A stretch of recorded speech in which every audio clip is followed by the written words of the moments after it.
नमस्कार, प्रखर राजपूत को देख रहे हैं आप। आज तारीख है 18 नवंबर साल 2025 और इजराइल, फिलिस्तीन, लेबनान समेत पूरी दुनिया की खबरों के साथ एक बार फिर से आपके सामने हाजिर हुआ हूं। इस वीडियो में आपको बताएंगे कि बांग्लादेश की पूर्व प्रधानमंत्री शेख हसीना के साथ बांग्लादेश के अंदर क्या कुछ होने वाला है, क्या वजह है, क्या उन्होंने जुल्म सितम किया था या फिर नहीं किया था, इसके बारे में हम डिटेल में एनालिसिस करेंगे। और साथ ही गाजा के अंदर से सीज फायर को लेकर बहुत बड़ी अपडेट निकल के सामने आई है कि अब रेजिस्टेंस फोर्सेज ने भी अपने बयान में बड़ा कड़ा रुख अपनाया है। अब ये कड़ा रुख क्या है, इसके बारे में भी अभी आपको डिटेल में पता चलेगा। और साथ ही गाजा के अंदर इजराइल के हमले फिर से तेज हैं। आज अचानक से ड्रोन से हमला करके कितने लोगों को घायल करके हॉस्पिटल में भेज दिया इजराइल ने, इसके बारे में भी आपको पता चलेगा। और साथ ही भारत के अंदर मुसलमानों के प्रति कितनी नफरत भरी जा रही है, किस हिसाब से मुसलमानों को पाकिस्तान से जोड़ के बदनाम किया जा रहा है, इसके बारे में आपको पता चलेगा ही। लेकिन भारत के मुसलमानों ने हमेशा ही बुद्धिहीनता वाला काम कैसे किया है, कड़वे शब्द हैं लेकिन सही शब्द बता रहा हूं कि भारत के मुसलमानों ने बुद्धिहीनता वाला काम कैसे किया है। इस वीडियो को आप लास्ट तक देखिए, आपको ये बात समझ में आ जाएगी। यानी यकीन मानिए आज की जो खबर है बहुत ज़्यादा अहम है, बहुत ज़्यादा इंपॉर्टेंट है। इस वजह से वीडियो को लास्ट तक जरूर देखिएगा। चैनल पर नए हैं तो वीडियो को लाइक करके, चैनल को सब्सक्राइब करके अपना प्यार जरूर दे दीजिएगा। और साथ ही आप इस वीडियो को कहाँ से देख रहे हैं कमेंट करके जरूर बताइएगा, ताकि हमें भी पता चले कि जो हमारा प्रखर राजपूत का ये पूरा परिवार है ये कहां तक पहुंचा हुआ है। तो आप कमेंट करते रहें, लाइक करते रहें, सब्सक्राइब करते रहें। तब तक एक एक करके मैं आपको खबरें बताता हूं। और सबसे पहली और सबसे इंपॉर्टेंट जो खबर निकल के सामने आ रही है दोस्तों, वो गाजा के अंदर से आ रही है। दरअसल गाजा को लेके तमाम देश अपने आप को हीरो बनाने पे लगे हुए हैं। अब वो चाहे रशिया हो, वो चाहे अमेरिका हो, चाहे फ्रांस हो, चाहे लेबनान हो, चाहे जॉर्डन हो, चाहे ईरान हो, चाहे सऊदी अरब हो, तमाम दुनिया के देश ये दिखाने पे लगे हैं कि हमें गाजा की बड़ी चिंता है। हाँ, वो बात अलग की है कि जब गाजा के लिए कुछ करने की नौबत आती है तब इन तमाम देशों के मुंह में दही जम जाता है। अब सेम चीज़ हुई कि यूनाइटेड नेशन में अलग अलग देश अपना अपना प्रपोजल लेके पहुंचते हैं। अमेरिका ने भी अपना प्रपोजल रख दिया था, रशिया ने भी अपना प्रपोजल रख दिया था। और दोनों ही प्रपोजलों में एक बात बड़ी कॉमन थी कि मुस्लिम कंट्रीज यहाँ पे अपनी सेना लेके आएंगे और आने के बाद गाजा में वो बाकायदा हारमोनी और पीस एस्टेब्लिश करेंगे। ये बात हम सभी जानते हैं। उसके बाद अमेरिका ने बाकी देशों से बातचीत भी करनी शुरू कर दी थी। पाकिस्तान से भी जब बातचीत हुई तो पाकिस्तान ने कहा ठीक है हम अपनी आर्मी भेज देंगे लेकिन हम पैसे लेंगे। उस पर अमेरिका ने कहा कि कितना, इन्होंने कहा $10,000। तो फिर अमेरिका ने कहा नहीं, केवल $100। पाकिस्तान ने कहा ठीक है जो भी मिल जाए। इसके बाद इंडोनेशिया तैयार हो गया, उसने कहा कि भाई हम अपनी आर्मी भेज देंगे। बीच में यूएई यानी दुबई तैयार हुआ था, लेकिन दुबई ने इनकार कर दिया और कहा कि नहीं भाई अभी हम तैयार नहीं हो पाएंगे। ये तमाम चीज़ें दोस्तों चल रही हैं। लेकिन क्या किसी ने गाजा के लोगों को टटोल के ये पूछा कि आपको क्या चाहिए? क्या गाजा के मुस्तकबिल के बारे में बातचीत हो रही है तो गाजा के लोगों से पूछा गया कि आपको किस देश की आर्मी चाहिए, किस देश की नहीं? किसी ने नहीं पूछा। सबने अपना अपना फैसला सुनाते हुए कहा कि ठीक है हम अपनी आर्मी लेके गाजा के अंदर आ जाएंगे, हम अपनी आर्मी लेके गाजा में तैनात हो जाएंगे। लेकिन अब फाइनली जब यूएन के अंदर इस मामले को लेके वोटिंग होनी है, तभी इसी दौरान हमास का बड़ा बयान निकल के सामने आया है। और इस बयान में हमास ने साफ तौर पे कहा है कि हम गाजा के जमीन पे किसी भी फॉरेन गार्डियनशिप को बर्दाश्त नहीं करेंगे। यानी हमास ने साफ तौर पे कहा है कि हम गाजा के अंदर किसी भी देश की आर्मी को तैनात नहीं होने देंगे, ये चीज हमें मंजूर नहीं है। हमास के स्पोक पर्सन ने अल जजीरा से बातचीत करते हुए कहा कि आज इजराइल की आर्मी घुसी हुई है, इजराइल की आर्मी को निकाला जाएगा, उसके बाद किसी और देश की आर्मी यहाँ आके राजकाज करेगी, तो इससे फायदा क्या है भाई? अगर पाकिस्तान की आर्मी जाके वहाँ हुकूमत करवाएगी या फिर इंडोनेशिया की आर्मी जाके वहाँ हुकूमत करवाएगी, तो इससे अच्छा ये है कि फिर इजराइल की आर्मी ही तैनात रहे। अगर एक को हटा के दूसरे को लाना है, उसमें मेरा कोई फायदा नहीं है, मेरे से कुछ पूछा नहीं जा रहा, तो फिर मतलब क्या बना? यानी हमास ने साफ तौर पे ये कह दिया कि अब गाजा के अंदर किसी भी देश की आर्मी तैनात नहीं होगी, हमें नहीं मंजूर है। अगर वोटिंग करते हो भाई कर लो, सीज फायर रखना है रखो, नहीं रखना है ना रखो, लेकिन किसी भी देश की आर्मी को हम तैनात नहीं होने देंगे। अब हमास का ये बयान ऐसे वक्त पे आया जब सेकेंड फेज शुरू होना है। सेकेंड फेज में हमास को हथियार डालने की बातचीत हो रही है। साथ ही सेकंड फेज में इस मामले को लेके भी डिस्कशन हो रहा है कि इजराइल की आर्मी कहां तक तैनात रहेगी, क्या करेगी। और ऐसे हाल में जब ये बयान निकल के सामने आया तो मतलब बड़ा साफ है कि गजा का सीज फायर ज़्यादा लंबे अरसे तक नहीं टेकेगा। चूंकि इधर बेंजामिन नेतन्याहू और इजराइल कर्ड्स का भी बड़ा बयान निकल के आया था कल परसों में कि हम फिलिस्तीन को एक अलग देश का दर्जा नहीं मिलने देंगे, चाहे कोई खुश रहे चाहे कोई नाराज रहे, हमें किसी के भाषण से नहीं मतलब है। अब इधर इजराइल ये कह रहा, इधर हमास ये कह रहा है कि भाई हम तो आर्मी आने ही नहीं देंगे, तो फिर सीज फायर हुआ कहाँ। क्योंकि सेकंड फेज में बात ही यही है कि दूसरे देशों की आर्मी जाके हमास से हथियार छीनेंगी और इस चीज़ पे हमास ने कर दिया है मना, तो मतलब जंग फिर से भड़केगी और इसके आसार फिर से निकल के सामने आ रहे हैं। दरअसल अल जजीरा की ही रिपोर्ट के हवाले से आपको ये जानकारी दे रहा हूँ कि अल अहली अरब हॉस्पिटल है और अल अहली अरब हॉस्पिटल में अचानक से सैकड़ों लोगों को एडमिट कराया गया है और अल जजीरा के पत्रकार जब वहां पे जाके पूछताछ करते हैं तब पता चलता है कि ड्रोन से इजराइल ने बड़ा हमला गाजा के ऊपर किया है और इस हमले में दर्जनों के दर्जनों लोग घायल हैं। लगभग सैकड़ों की तादाद में हॉस्पिटल में लोगों की भीड़ लगी हुई है और मतलब बड़ा साफ है कि अगर ऐसा हुआ है तो सीज फायर बचा नहीं है दोस्तों, सीज फायर टूट चुका है। और कायदे से साफ तौर पे आपसे ये सवाल पूछता हूँ, आप कमेंट करके मुझे बताइए, क्या सीज फायर सच में हुआ भी था? हाँ, बस इतना था कि जो मिसाइल्स और ड्रोन दागे जा रहे थे अब उसकी जगह पे केवल गोलियां चलती हैं, बाकी सिचुएशन लगभग सेम है।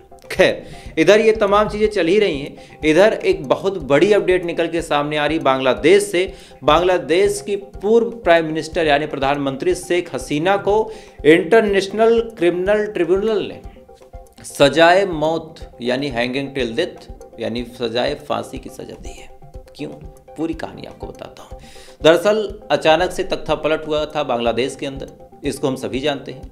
तख्ता पलट होने के बाद फिर बांग्लादेश में किस हिसाब से हिंसा भड़की थी, किस हिसाब से धार्मिक और जातीय नारेबाजी के साथ एक दूसरे को मारने काटने का काम हुआ था, हम सभी जानते हैं। कई हजार लोग मारे गए थे, कई लाख लोग बांग्लादेश में इंजर्ड हुए थे। उसके बाद शेख हसीना अपना इस्तीफ़ा देती हैं। अपना इस्तीफ़ा देने के बाद देश छोड़ के भाग के भारत आती हैं, यानी बांग्लादेश से उड़ती हैं और भारत में आके लैंड करती हैं। भारत उनको शरण देता है। उसके बाद वहाँ पे मोहम्मद यूनुस की सरकार आती है।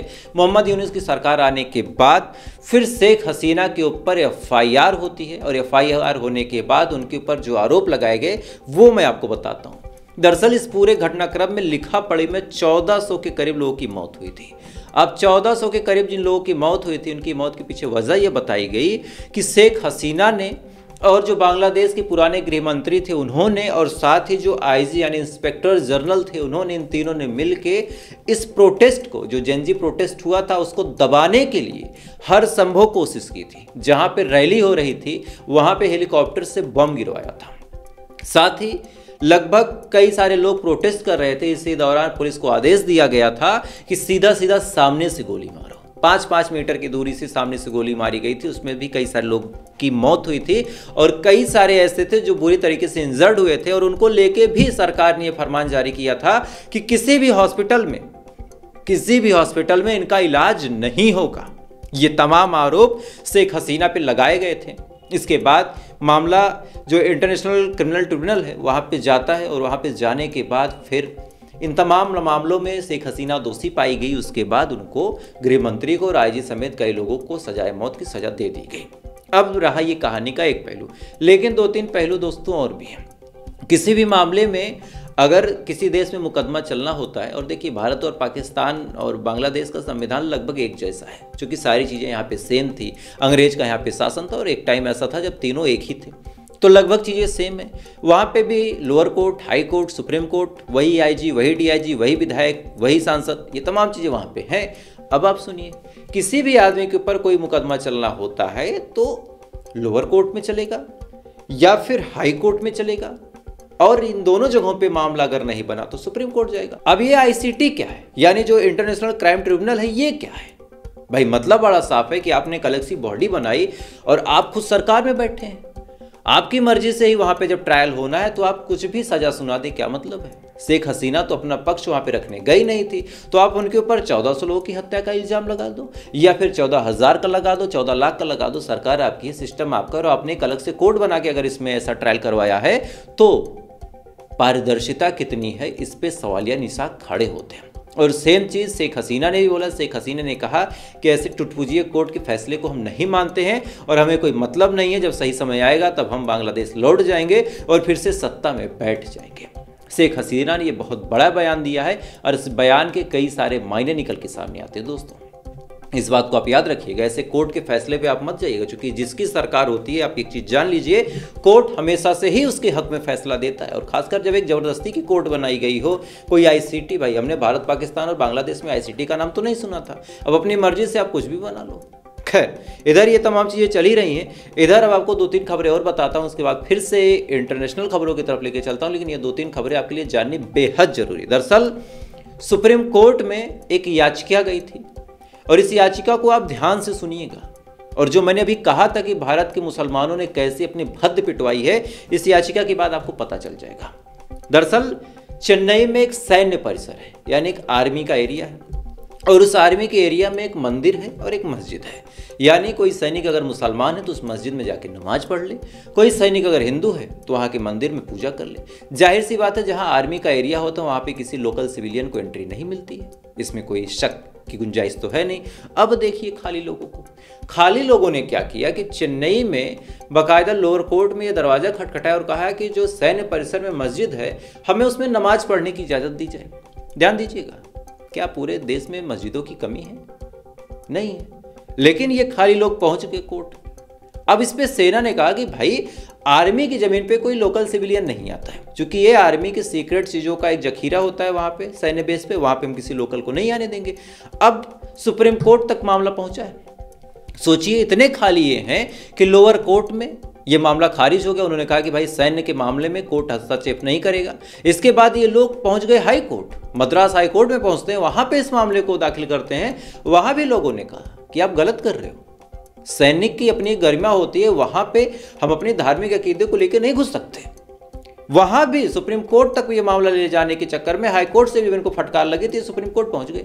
सुप्रीम कोर्ट में भी अब ये बुरी तरीके से हार गए हैं और इन्होंने नैरेटिव क्या फैलाया कि इस देश की कोर्ट और इस देश की आर्मी एक मुसलमान को नमाज नहीं पढ़ने देती।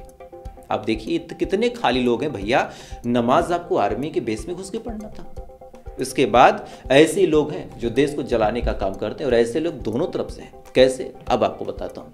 दिल्ली ब्लास्ट हुआ, दिल्ली ब्लास्ट में अब तक जितने लोग मारे गए थे, अब उसमें 2 की तादाद और बढ़ गई, चूंकि 2 लोग और मारे गए हैं, 2 की और मौत हो गई है। दोनों आईसीयू में थे, अब इनकी भी मौत हो गई है और मरने वालों की तादाद लगभग 15 के करीब पहुंच गई है। और इसमें हिंदू मुस्लिम का रंग इतना देने की कोशिश की गई, इतना देने की कोशिश की गई, लेकिन आज उनको एक सच्चाई बताता हूं। जिस मास्टरमाइंड के दम पे ये देश सुरक्षित है, अजित डोभाल साहब, जिनके बारे में पूरी दुनिया जानती है, उन्होंने साल 2014 में एक बयान दिया था। पहले बयान देखिए, फिर इसके बारे में आपको बताऊं। And let me tell you one small thing. Now that I have been exposed as a man who is this thing, the number of persons that ISI has recruited for intelligence task in India, there have been more Hindus than Muslims. If you see all the number of cases from 1947 which have been these things under the official secret act and the counter-espionage cases, I think people in media must be these things, that all these cases which come, so more than 4,000 cases, probably not even 20% would be Muslims. So it's a very wrong concept. We will carry the Muslims with. इस बयान में इन्होंने साफ तौर पे कहा है कि आईएसआई ने मुसलमानों से ज्यादा हिंदुओं को, भारतीय हिंदुओं को रिक्रूट किया है अपनी मुखबरी और अपनी जासूसी के लिए। इस बयान में इन्होंने साफ तौर पे कहा है, साल 2014 का ही ये वीडियो है, लेकिन आप सोच के देखिए क्या उस टाइम ये मूर्ख थे जो इन्होंने ऐसी बात बोली। जाहिर सी बात, इन्होंने बात अगर बोली है तो बिल्कुल सही बोली है, लेकिन आप आलम देखिए कि हमारे देश की गोदे मीडिया केवल हिंदू मुस्लिम करने में लगी हुई है। खैर, इधर सऊदी अरब से भी बेहद अफसोसनाक खबर निकल के सामने आई दोस्तों कि सऊदी अरब में जो 42 भारतीय मुसलमानों की मौत हुई थी, जो वहाँ पे हज करने गए थे, उसके बाद जियारत करने आ रहे थे, रास्ते में टैंकर से जब टकराव हुआ, टकराव होने के बाद ब्लास्ट हुआ, ब्लास्ट होने के बाद उनकी मौत हुई। सबसे अफसोसनाक खबर यह है कि एक ही परिवार के 17 लोगों ने अपनी जान दे दी है। 17 लोग उस ब्लास्ट में मारे गए, एक ही परिवार के। बाकी भी लोग मारे गए, लेकिन वो अलग अलग परिवार के थे। तो ऐसी घटनाएं जब होती हैं तो कलेजा फट जाता है यार, कि कोई पूजा करने गया, कोई इबादत करने गया और वहाँ पे ऐसी हादसे हो जाए। खैर, इधर ये तमाम चीज़ें चल ही रही हैं। इधर लेबनान से बड़ी खबर निकल के सामने आ रही है दोस्तों कि लेबनान के ऊपर बड़ा हमला किया है इजराइल ने, और इस हमले के बाद एक और तस्वीर निकल के सामने आई है कि दहिया जगह है बेरूत के पास, और इसके बारे में ये कहा जाता है कि यहाँ पे हिजबुल्लाह बड़ी अच्छी पकड़ रखता है। हिजबुल्लाह की ये गढ़ है, लेकिन अचानक से वहाँ पे आग लग गई है, ब्लास्ट हुआ है। और सबसे ताजुब की बात यह है कि इस ब्लास्ट पे किसका योगदान है, किसने करवाया है, किसी के पास इसके बारे में कोई जानकारी नहीं है, किसी के पास कुछ पता नहीं है। तो मतलब बड़ा साफ है कि कहीं ना कहीं इसके तार इजराइल से भी जोड़ के देखे जा रहे हैं। कैसा ब्लास्ट हुआ, आप इसका वीडियो पहले स्क्रीन पर देख लें।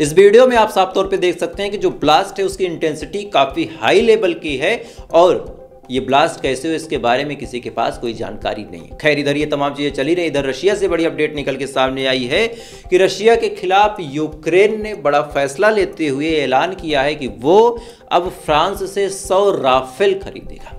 फ्रांस से 100 राफेल खरीदेगा और बाकायदा पेरिस में फ्रांस के साथ मीटिंग होती है और मीटिंग में 100 राफेल की डील साइन हो गई। लगभग 10 साल तक ये पूरा समीकरण चलेगा। 10 साल के अंदर 100 राफेल मिल जाएंगे यूक्रेन को और ये रशिया के ऊपर बड़ा आघात माना जा रहा है। खैर, इधर डोनाल्ड ट्रंप ने भी बहुत बड़ा ऐलान किया। डोनाल्ड ट्रंप ने कहा कि अगर कोई रशिया के साथ बिजनेस करता है तो हम उसके ऊपर और ज़्यादा सेंक्शंस लगाएंगे। और कई सारी रिपोर्ट में दावा किया गया कि सेंक्शनों में जो परसेंटेज होगा वो लगभग 500 के आसपास होगा। यानी अगर कोई रशिया से डील करता है तो 500% का उसके ऊपर टैरिफ लगा दिया जाएगा, 500% का सेंक्शंस लगा दिया जाएगा और इस लिस्ट में भारत टॉप पे होगा दोस्तों। अब बड़ा सवाल ये है कि 500% अगर हमारे पर टैरिफ लगता है तो मोदी साहब कुछ जवाब देंगे या फिर माय डियर डोनाल्ड ट्रंप? ये सवाल का जवाब आप कमेंट करके बताइएगा, लेकिन देश के लिए बड़ा गंभीर मुद्दा है। खैर, तो फिलहाल ये थी पूरी खबर। इन खबरों के बारे में आपकी क्या राय, कमेंट जरूर कीजिएगा। वीडियो अच्छा लगा लाइक सब्सक्राइब करके अपना प्यार दे सकते हैं। बाकी थोड़ी देर बाद आपसे फिर मुलाकात होगी इजराइल, फिलिस्तीन, लेबनान सहित पूरी दुनिया की खबरों के साथ। तब तक आप अच्छे रहें, खुश रहें, अपना ख्याल रखें, अपने देश का ख्याल रखें। जय हिंद। ऊपर वाला आपकी